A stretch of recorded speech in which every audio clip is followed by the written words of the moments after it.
안녕하세요. 원유헌이라고 합니다. 올해가 12년 정도 농사 경력이 생긴 셈입니다. 농사가 자연과 함께 생활하는 거라고 생각했던 것과 반해서 자연을 많이 해치고 자연의 과정을 거스르고 자연을 망치기까지 하는 과정에 제가 있다는 걸 깨닫고 이런 점은 개선이 됐으면 하는 그런 마음에서 정리를 해봤습니다.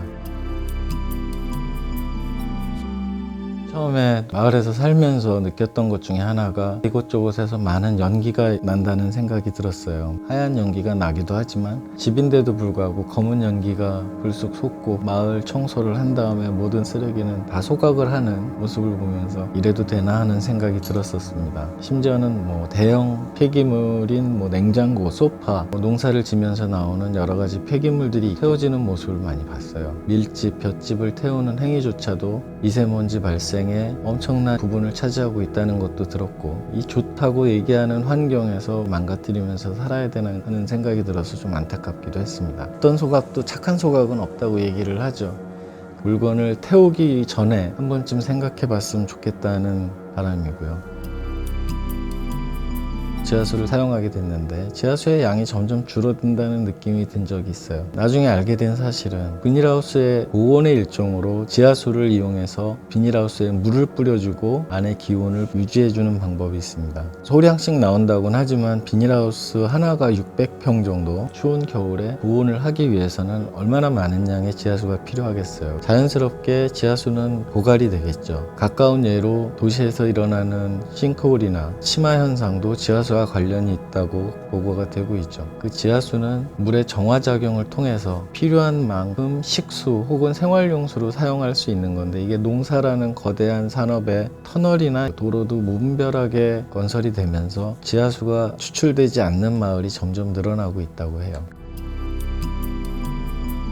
트랙터입니다. 저렴한 경유를 사용하고 있습니다. 1,500원 정도까지 면세유 가격이 상승하기도 했는데요. 농산물의 생산비가 상승하는 효과를 가져오게 되죠. 쌀값은 계속 그 가격으로 유지가 되고 있고 해서 농민들은 그런 경제적인 피해를 받고 있다는 모습을 많이 볼 수가 있습니다. 트랙터라는 기계가 워낙 무거워서 경반화 현상을 가져오는 주범으로 얘기를 하기도 합니다. 사람들이 들어가서 작업할 때 무릎까지 빠져야 되는 논이 한 20cm 정도밖에 바퀴가 빠져 있질 않습니다. 그럼 그 땅은 숨쉬지 못하는 땅일 거고 좋은 땅이라고 얘기할 수 없겠죠. 밭을 갈고 논을 갈고 하는 행위가 반드시 거쳐야 되는 과정인가 고민들이 여러 곳에서 생기고 있습니다. 나사에서 제공했던 자료를 보면 2월달, 3월달을 들어서면서 북반구의 탄소 발생량이 급격하게 늘어나게 됩니다. 그리고 7, 8월이면 원래 상태로 돌아가게 되죠. 물론 자연은 회복력이 있지만 한계까지 우리가 밀어붙이고 있는 건 아닌가, 자연의 회복력이라는 걸 믿고 너무 인간의 욕심을 채우려는 건 아닌가 하는 생각이 들고요.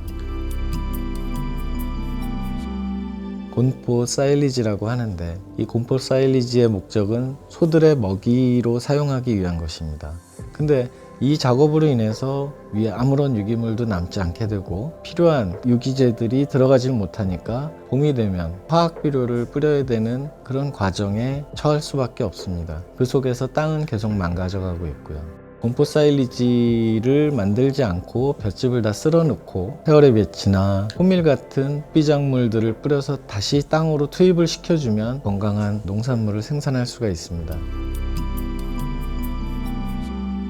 퇴비의 일종인 유박이라는 퇴비가 있어요. 친환경 농업을 하시는 분들도 많이 이용하고 계신데 유기물들이 섞여 있질 않아서 장기적으로 볼 때 건강한 땅을 만드는데 도움이 되지 않습니다. 대신 왕겨를 수치로 만들어서 땅속에 넣어주게 되면 우기에는 습기를 먹어주고 아주 가물을 때는 머금고 있던 습기를 내뿜어 줌으로써 습도 조절의 효과가 충분할 뿐더러 자체로 인해서 통기성과 땅이 건강해지는 데 도움을 주게 됩니다.